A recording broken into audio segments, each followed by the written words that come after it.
The continuity of Japan. When I arrived with my wife in 1990 in Japan, I saw a very, very modern society, perhaps outwardly and materially and technologically the most modern in the world. It was the second biggest economy in the world. It had these amazing cities, 20, 30 million people, high-rise buildings, a superb transport system, the Shinkansen and local railways. It was making wonderful gadgets, the cars and electronic gadgets that were going across the world. It was astonishing, and coming from Britain, it seemed well in advance of Britain in its material technology, and its economy had been booming for 30 years, 25 years. So on that first visit, and on two or three of the subsequent ones, I didn't question the fact that China was very, very modern, and also I accepted implicitly from the books I read, and particularly from the conversations I had with my main informants, Toshiko and Kenichi Nakamura, that this modernity was modern, was recent. That is to say, it was the result of two great waves.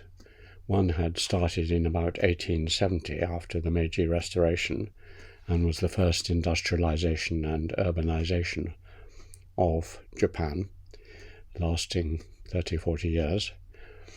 And then after the collapse of in the Second World War, after the Second World War, another great burst, helped and spurred on by American and Western aid and investment and so on. Both of these waves were triggered and largely influenced by models from outside Japan. Models of education, democracy, law, technology coming from Europe and America.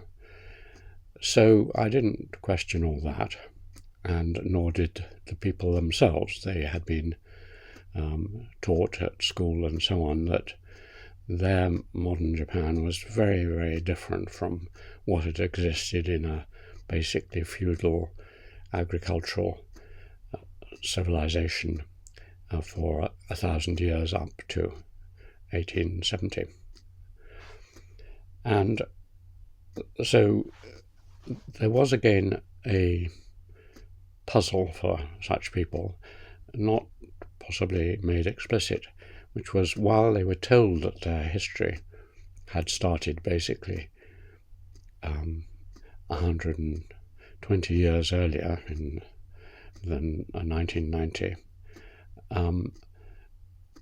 there was another part of their history, namely the legacy of their literature, the wonderful Japanese novels, Lady Murasaki's Genji and the Pillow Book of Shei Sonagon, the remarkable great poetry of Japan, hundreds of poets going back to the 8th, 9th century, which children played games about recognizing these poets. They read their poetry, they knew about them.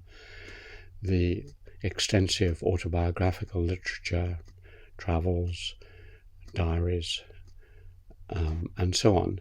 All of this they read, going back hundreds of years, with a great sense of, well, they are just like us. Their emotions, they may wear different clothes and live in different kinds of houses, but we understand them and we are interested in them and we sympathize with them. And that also went back when they watched classic samurai movies and read about the political history of 16th, 17th century Japan. They felt a sense of these are people like us. On the other hand, they were being told and assumed that they weren't like them at all, that everything had changed. So let me do again the exercise I did with England, which is basically placing myself in about 1980, 1990, to look at each feature of Japanese society briefly and see how new it was. Did it start in the later 19th century, or was it there all the time? So obviously, again, you can start with the language. The Japanese language is relatively old. Its written form is based on three sets of characters.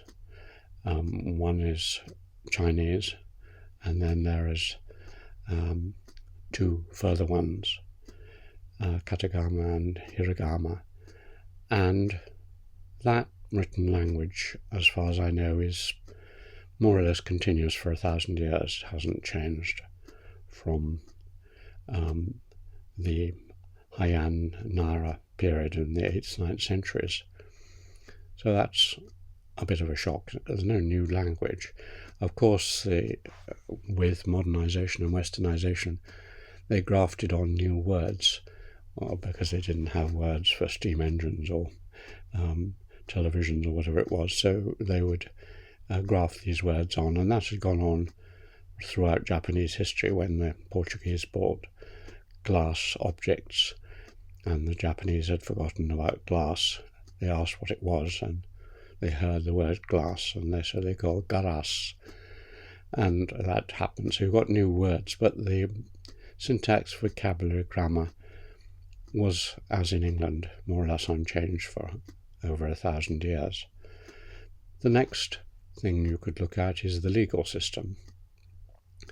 Now, if you look at the legal system in the period, the Tokugawa period, and that is the long period up to the Meiji Restoration, 17th, 18th, 19th, early part of the 19th century, Tokugawa law, which has been deeply analysed, is in many respects very similar to Western law. It is the one legal system that's very similar to English common law. It's judge-made, judge-presided, precedent-based, oral, and the courts and so on. So before Western law was grafted on top and made a lot of differences, you already had a legal system that was not dissimilar. And that legal system, and in particular one feature of the legal system, which is that in Japan, the Japanese, as in many societies, don't like the arbitrariness of legal decisions. They don't like the idea that one person is right and one person is wrong. Life is much more complicated than that. And therefore, they have developed through history many alternative ways, mediation, reconciliation, and so on, to resolve most legal disputes at a local level. And that informal sector of the legal system, which has existed for centuries in Japan at the village and regional level, has continued to this day. So if you actually look at the working of the legal system today, on the surface it looks Western, and you have some attorneys and prosecutors and lawyers and solicitors. But on the whole, much of the dispute resolution, as they call it, is done outside the courts. And even in the courts, it often takes a huge amount of time to get to any decision, because it's thought to be very difficult and very arbitrary. So the modern legal system is very old and in some ways half modern and half not. Again, if you look at the political system of Japan on the surface looks now democratic and modern. You have parties and you have votes and you have a house where they seem to argue about things and so on.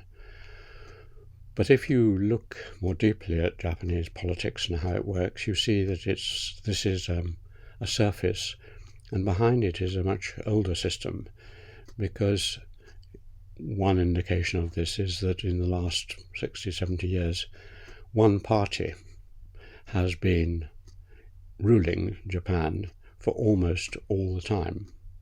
It's a one-party system. Very occasionally, it may get thrown out for a few years, but 90%, I mean, one would have to check the statistics, 90% of the time it's a one-party system.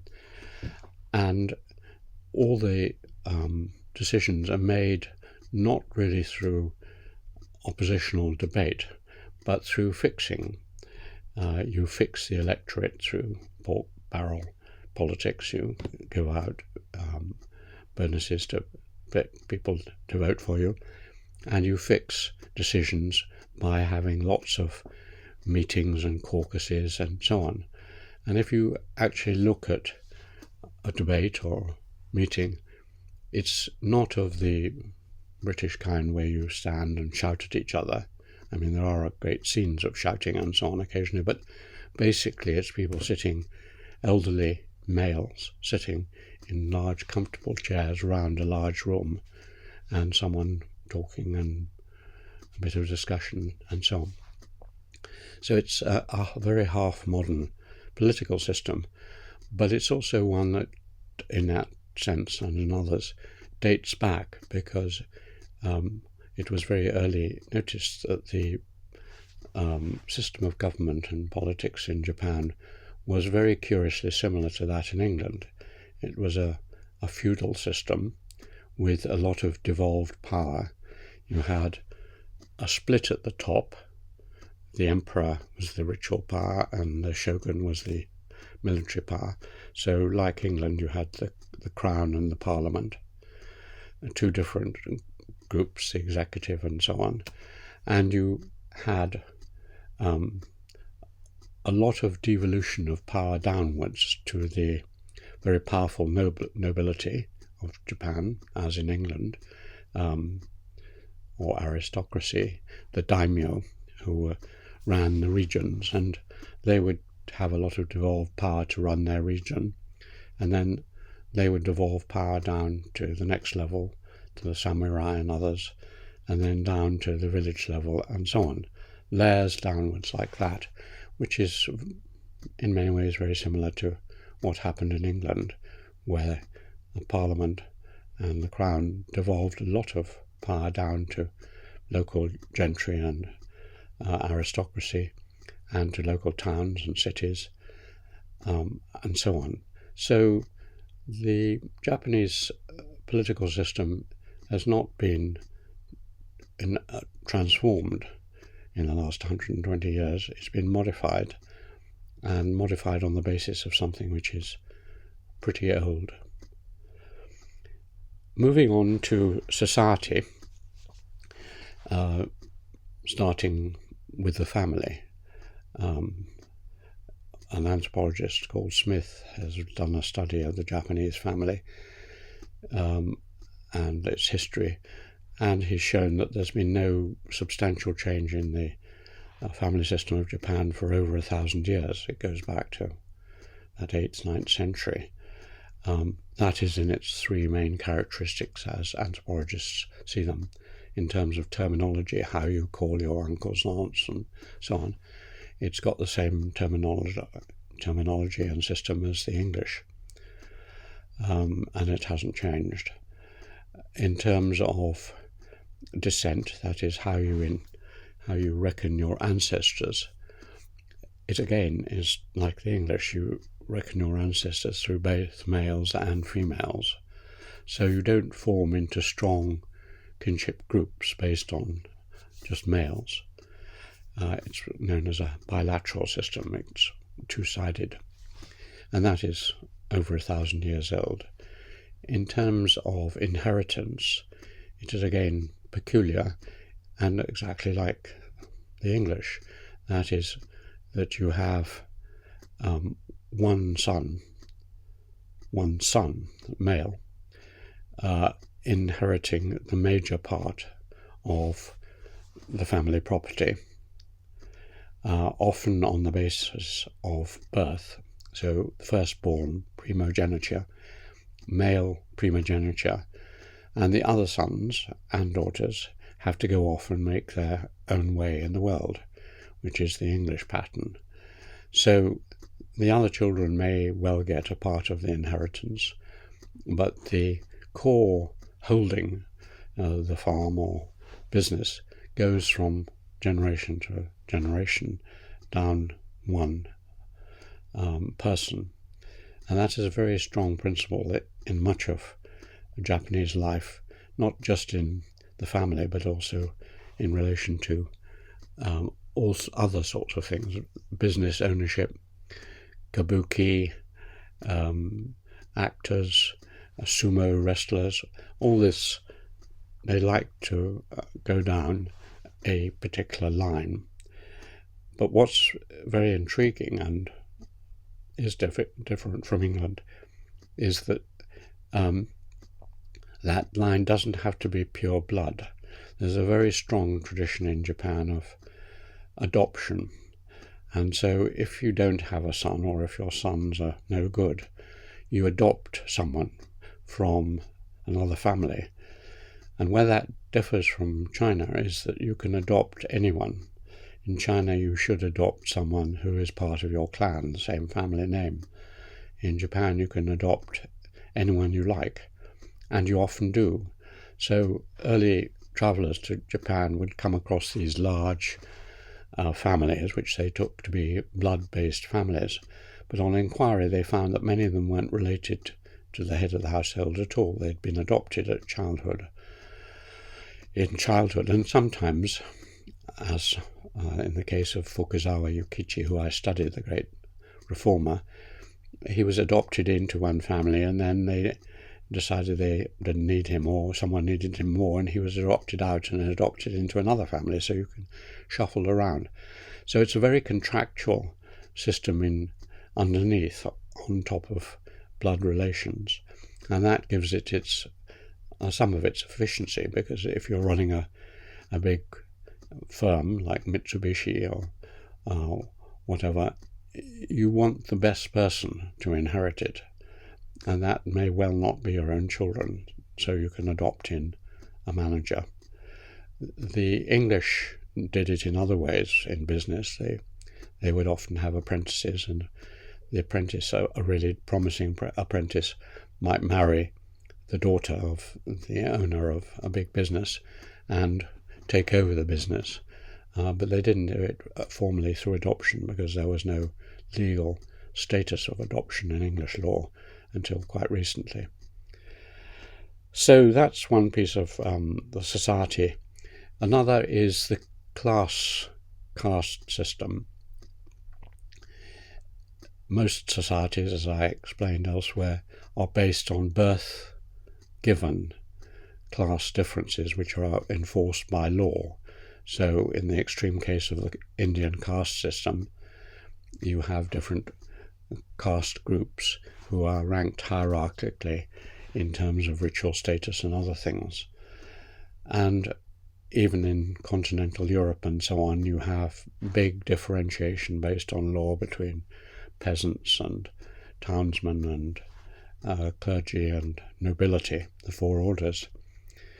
What's extraordinary about Japan, and very like England in some ways, is there's no birth-based stratification of that kind, except with one small exception, which I'll mention. In other words, you can become, through your cleverness and hard work and good fortune, you can move around. You can start off as the son of a fairly poor peasant somewhere in remote areas like Fukuzawa, or small businessman, and then through good luck and hard work you can work your way up and end up as a very important professor or businessman or whatever. And there are many tales of rags to riches in Japanese history of a similar kind to Dick Whittington in England, people who came into cities and made good and became very wealthy. And so there's an open social structure or hierarchy of a kind which is fairly unusual and found again in England. The one exception is not known about by many people, but it's a small group of people called the Buraku men, and these are traditionally, over the last 500 or 600 years, they've been people on the margins of society, marginal often as actors and wandering players, marginal in that they deal with slightly forbidden things, similar to the Indian caste system. They deal with death, they are the butchers, they are the leather, they use the skin of dead animals, leather makers.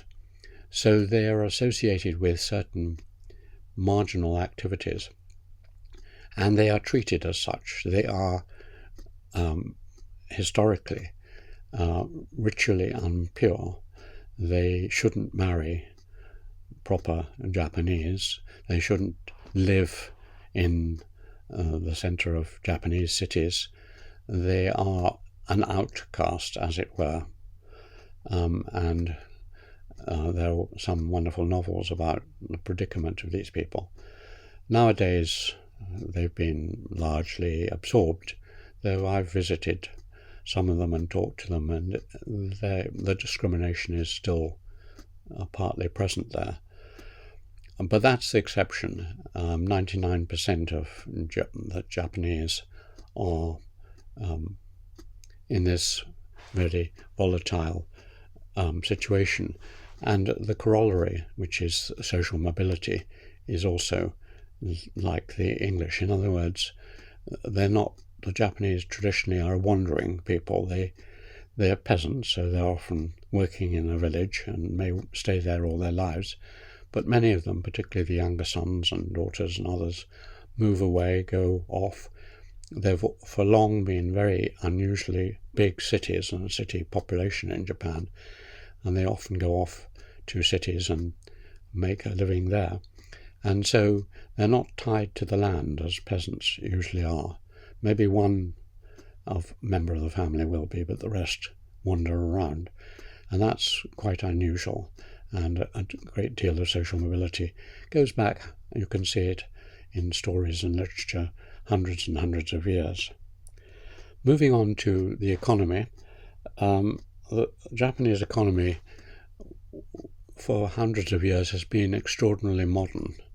That is to say, it's been permeated by the use of money, a very monetized economy stretching over most of Japan, lots of markets and marketing and selling and buying and trading, and along the coasts, shipping and in other ways.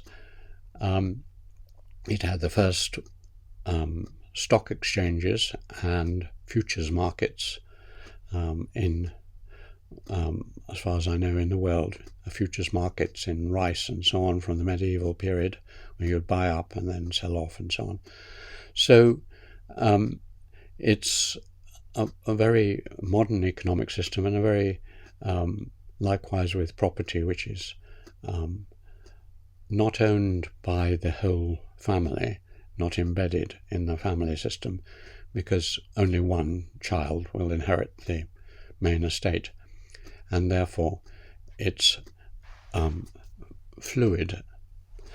So Japan for centuries, and that's one of the many reasons why it suddenly took off so dramatically in the later 19th century, because it was already a highly sophisticated production system, very big firms from the 16th, 17th century like Mitsubishi, and very good traders and also wonderful manufacturers, designers, craftsmen of a very high caliber.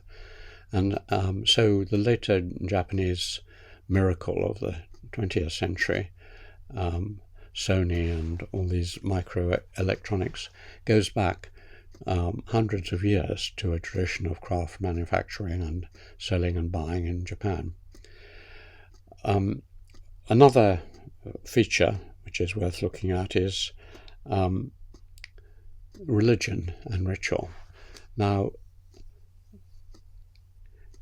it's difficult. When we went to Japan, it seemed to be soaked in religion to a certain extent, looking at it from a Western point of view. In other words, living in a fairly modern city in Hokkaido, Sapporo, even there, you constantly came across signs of religiosity.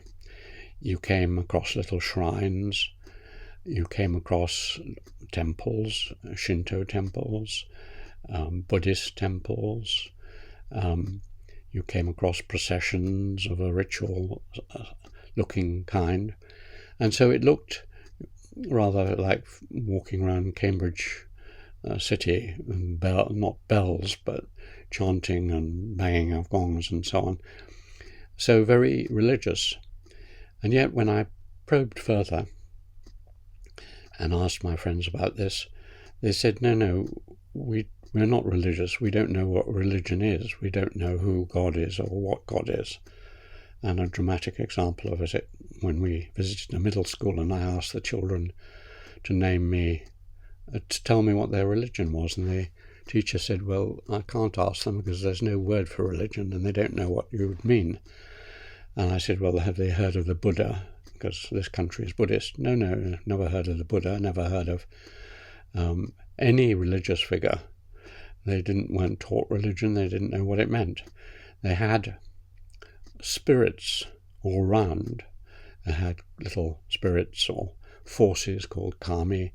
They had in their houses ancestor shrines, botsudan, or places where they remembered their ancestors. They did all sorts of rituals around their tombs, tomb sweeping and so on.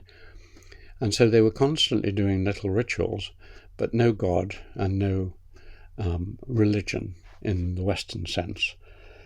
And that's how it is now, and that's how it has been for centuries and centuries, because if you go back to medieval Japan or earlier, you find this similar mixture of, in Japan, the equivalent of Taoism in China, Shinto, and forms of extreme Buddhism, Zen and Nichiren and the new Buddhist sects.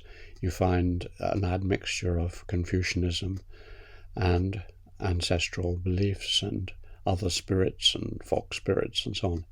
So it's a mishmash which is very, very different from the West, and it's been like that and hasn't changed, and it's still there. And this was one of my greatest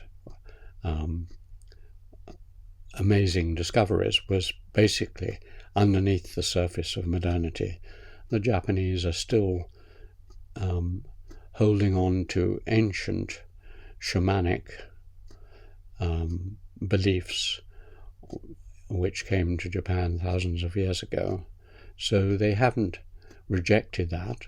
They still live in an enchanted landscape where nature and culture are woven together, where trees and waterfalls and echoes and so on are filled with spirit, and even manufactured objects like a tea bowl has spirit in it, kami, where new bridges are opened by a Shinto priest, where one of their great sports, sumo, are presided over by Shinto priests with a sort of ritual canopy over the top of it, a sumo wrestling ring. So everything is both religious and not religious, and that's a very ancient feature. So there was no great shift at the later 19th century. And the last thing to mention is in terms of aesthetics, because one of the things that has amazed the West and did amaze the West was the beauty of Japanese art objects. If anything unites Japan, it is the love of beauty, and beauty in all forms, but particularly in plastic forms, in other words, architecture and crafts of various kinds. So Japanese ceramics, silks, monasteries were astonishing to early European visitors. Clearly the work of very, very sophisticated and meticulous people with a great sense of design. And some of the early travellers around Japan from the West went into remote cottages in the most remote parts of Japan, and they found on the walls and on the tables beautiful objects which would be collector's pieces in the West, because people just loved these beautiful objects. And that aesthetic sense in Japan has not died away, and nor has it, as far as I know, greatly changed. The beautiful paintings and artwork and calligraphy and other things that go back hundreds of years have continued. So in sum, what you find in Japan is that under the assumed surface of a revolution to modernity, only 120 or 50 or 60 years old, there is a deep, continuous history. Of course, things are always changing. Nothing stands still, and art forms or governmental forms or economic forms are constantly shifting. But again, the metaphor I use for England, which is of a tree which was a young tree in 1200, 1400 years ago in the Nara Heian period, that small tree has grown and branched and put out new leaves and twigs, and the trunk has got wider, but it's never been cut down. The nearest, I suppose, it came to being destroyed was when, in the Second World War, when Japan was bombed into the ground. But that cut away the surface, and the Japanese, the strong roots of Japan, very quickly grew up again, and the old Japan re-established itself in all its power, beauty, and uniqueness.